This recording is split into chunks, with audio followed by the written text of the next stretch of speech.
এই বেলালের মর্যাদা, যাকে আমার আল্লাহ ভালোবাসেন, যাকে আমার নবী ভালোবাসেন, তিনি হলেন হযরতে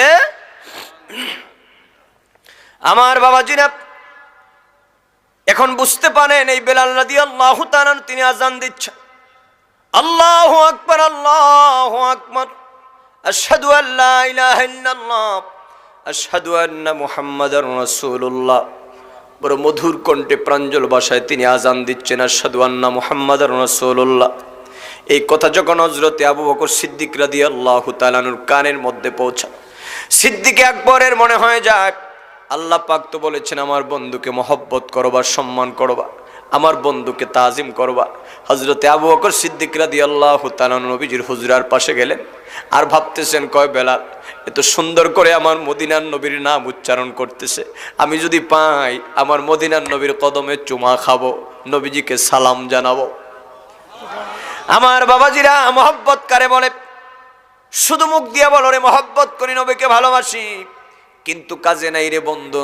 এমন মহব্বতের কোনো দাম নাই গো বাবা, এমন মহব্বতের কোনো দাম নাই। কিন্তু সাহাবায়ে কেরামগণ নবীকে কাজে কর্মে ভালোবাসতেন। নবীজি এমন ভালোবাসা সাহাবায়ে কেরামদের ভিতরে ছিল, প্রত্যেকটা সময় সাহাবায়ে কেরাম আমার নবীর প্রশংসা করতেন, শানমান বলতেন। সাহাবী হযরতে আবু বকর রাদিয়াল্লাহু তাআলা তিনি বিলাল রাদিয়াল্লাহু তাআলা আশহাদু আন্না মুহাম্মাদার রাসূলুল্লাহ বলার পরে হযরতে আবু বকর সিদ্দিক রাদিয়াল্লাহু তাআলা আমার দয়াল নবীজির হুজরার পাশে গিয়া দেখলেন আমার নবী হুজরার মধ্যে নাই। হযরতে বেলাল এই দিক দিয়ে আবার মসজিদের মধ্যে তিনি বললেন, আশহাদু আন্না মুহাম্মাদার রাসূলুল্লাহ, আমি সাক্ষ্য দিচ্ছি মুহাম্মদ সাল্লাল্লাহু আলাইহি ওয়াসাল্লাম আল্লাহর বন্ধু, আল্লাহর রাসূল। হযরতে আবু বকর সিদ্দিক রাদিয়াল্লাহু তাআলা দ্বিতীয়বার যখন তিনি এই সাক্ষ্যর কথা যখন তিনি শুনলেন, তার ভালোবাসা আরো বাড়ল, তার ভিতরে প্রেম ডাবল। এবার তিনি চিন্তায় পড়ে গেলেন কে করবেন এই বর্ণনাটুকুনকে। তাফসীরে রুহুল বয়ানের মধ্যে এইভাবে বর্ণনা করা হয়েছে, ও দুনিয়ার মানব সম্প্রদায়, আলিয়া মাদ্রাসার আলেম হও, কওমি মাদ্রাসার আলেম হও, বন্ধুরে মিলাদ পড়ো আর না পড়ো ভালো করে শুনে যাও, কেমন করে নবীর বিরোধিতা করবা। এবারটা শোনেন, লাম্মা সামিআ কাউলুল মুআজ্জিন আশহাদু আন্না মুহাম্মাদার রাসূলুল্লাহ ফাকালা কুররাতু আইনি বিকা ইয়া রাসূলাল্লাহ ফাকাব্বালাল আগলাতাইনিস সাবাবাতাইন ওয়া মাসসাহা আলা আইনাইন ফাকালান নাবিয়্যু সাল্লাল্লাহু আলাইহি ওয়াসাল্লাম মান ফাআলা মিসলা মা ফাআলা খালিলি ফাকাদ হাল্লাত লাকুম শাফাআতি। উচ্চ আওয়াজে বলুন ইয়া রাসূলুল্লাহ, আর একটু মহব্বতে বলুন ইয়া রাসূলুল্লাহ। আমার বাবাজিরা মহব্বত কারে বলে মনটা নরম করে শুনুন। লাম্মা সামিআ কাউলুল মুআজ্জিন, যখন হযরতে আবু বকর সিদ্দিক রাদিয়াল্লাহু তাআলা শুনলেন হযরতে বেলাল রাদিয়াল্লাহু তাআলা আযান দিচ্ছেন, আশহাদু আন্না মুহাম্মাদার রাসূলুল্লাহ কথা বলে, হযরতে আবু বকর খুঁজে দেখলেন আল্লাহর নবী তিনি পাশে নাই।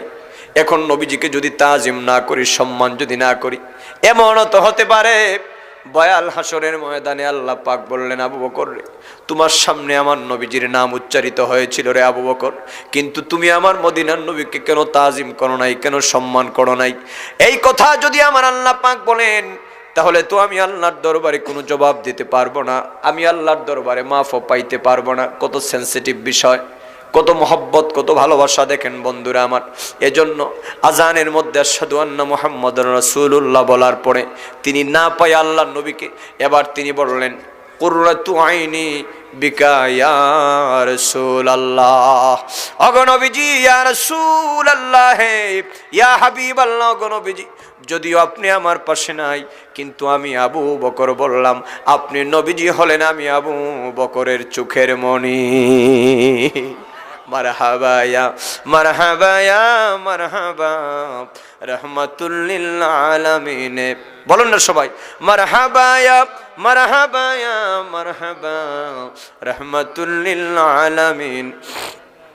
জলওয়াগার হো জলওয়ায়ে নূরে খুদা, जलवागर हो या इमामल अंबिया मरहबा या मरहबा या मरहबा रहमतुल लिल आलमीन जलवागर हो मी मोहमी मदल जलवागर हो बेनज़ीर बेमिसाल मरहबा या मरहबा रहमतुल लिल आलमीन। लक्ष्य करुन आमार बाबाजीरा हजरत आबू बकर सिद्दीक রাদিয়াল্লাহু তাআলা আনহু বললেন কুররাতু আইনি বিকা ইয়া রাসূলুল্লাহ। এই কথা বলার পরে ফাকাব্বালা লাগলাতাইনি সাবাবাতাইন কাব্বালা ইউকাব্বিলু তাকবিলান বমানা কিস করা চুম্বন করা আল আগলাতাইনি সাবাবাতাইন বলা হয় দুইটা বৃদ্ধাঙ্গুলির নখকে। হযরত আবু বকর সিদ্দিক রাদিয়াল্লাহু তাআলা আনহু আল্লাহর নবীকে না পাওয়ার পরে কুররাতু আইনি বিকা ইয়া রাসূলুল্লাহ বলার পরে দুইটা বৃদ্ধাঙ্গুলির মধ্যে তিনি চুমা খেলেন। এরপরে ফাকাব্বালা লাগলাতাইনি সাবাবাতাইন দুইটা বৃদ্ধাঙ্গুলির নখের মধ্যে চুমা খাইলেন। ওয়া মাসসাহা আলা আইনাইন এরপরে হযরত আবু বকর সিদ্দিক রাদিয়াল্লাহু তাআলা আনহু সেই বৃদ্ধাঙ্গুলির দুইটা নখ তার চোখের মধ্যে মাসহ করে দিলেন। কার নাম শুনে? কি কথা বলেন না?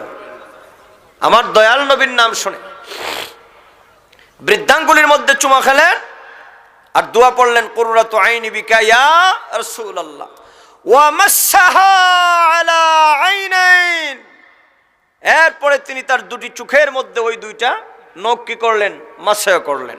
পর্যন্ত যদি কোনো মুসলমান কোনো আমার প্রেমিক আমার উম্মত যদি এরকম করে, আমার নামটা যদি শুনে এবং চুমা খায়, বৃদ্ধাঙ্গুলির মধ্যে যদি চুমা খায় আর যদি তার দুটা চোখের মধ্যে মাসে করে, আমি নবী জানায় দিলাম ফাকাদ হাল্লাত লাকুম শাফাআতি। যেই ভয়াল হাসরের ময়দানে কেউ তোমার থাকবে না, বাবা তার ছেলের হবে না, ছেলে তার বাবার হবে না, মা তার মেয়ের হবে না, মেয়ে তার মা হবে না, স্বামী তার স্ত্রীর হবে না, স্ত্রী তার স্বামীর হবে না। ওই ভয়াল হাসরের ময়দানে আমার নামটা শুনে চুমা খাওয়ার কারণে যখন তোমার কেউ থাকবে না রে উম্মত, ওই ভয়াল হাসরের ময়দানে আমি নবীকে ভালোবেসে চুমা খেয়ে চোখের মধ্যে মাসে করার কারণে আমি নবী তোমাদেরকে শাফাআত করে করে আল্লাহর জান্নাত পর্যন্ত পৌঁছায় দিব। জোরে বলেন সুবহানাল্লাহ, আওয়াজ দিয়ে বলেন ইয়া রাসূলুল্লাহ। তাহলে আজকের বানন্তির মুসলমান বলুন, আমরা হাসরের ময়দানে নবীর শাফাআত চাই কি চাই না? তাহলে আজকে থেকে নবীর নাম শোনার পরে আমরা চুমু খেয়ে চোখের মধ্যে মাসে করার প্রয়োজন আছে না নাই? ডান হাত তুলে দেখান, আছে না নাই? বলেন ইয়া রাসূলুল্লাহ, মহব্বতে বলেন ইয়া রাসূলুল্লাহ। আল্লাহ যেন কবুল করেন, সকলে পড়েন আল্লাহুম্মা আমিন। কিন্তু আমার দেশের এক শ্রেণীর কপাল পোড়ারা আছে, এই চুমা খাওয়া দেখলে ওরা বেদাত বলে ফতুয়া দেয়। কথা কোন ঠিক কিনা? আছে না নাই? আপনারা বলুন, এটা কি বেদাত না এটা নবীর মহব্বত? আরে মুন্সিরা, এটা পৃথিবীর কোনো সাধারণ মানুষ করে নাই রে, এটা সিদ্দিক আকবরের মতো ব্যক্তির দ্বারা এই আমল সম্পাদিত হয়েছে। এই চোখে চুমা দেওয়া এটা দুনিয়ার কোনো মোল্লা মুন্সির বানানো আমল নয়, এটা আমার নবীর প্রথম শ্রেণীর সাহাবী, সাহাবায়ে কেরামদের মধ্যে যার মর্যাদা প্রথম এবং প্রধান, সে আবু বকর সিদ্দিক রাদিয়াল্লাহু তাআলা আনহু কর্তৃক এই কাজ সম্পাদিত হয়েছে। আর আমার নবী বলেছেন মান ফাআলা মিসলামা ফাআলা খালিলি ফাকাদ হাল্লাত লাকুম শাফাআতি। আমার আবু বকরের মতো যদি কেউ এইভাবে আমি নবীর নামটা শুনে চুমা খেয়ে চোখের মধ্যে লাগায়, হাসরের ময়দানে আমি নবীর শাফাআত তাদের জন্য ওয়াজিব হয়ে যাবে। আমার নবীর শাফাআত করার অধিকার আছে না নাই? এই ক্ষমতা দিয়েছেন কে? শাফায়াতের কান্ডারি মদিনা ওয়ালা।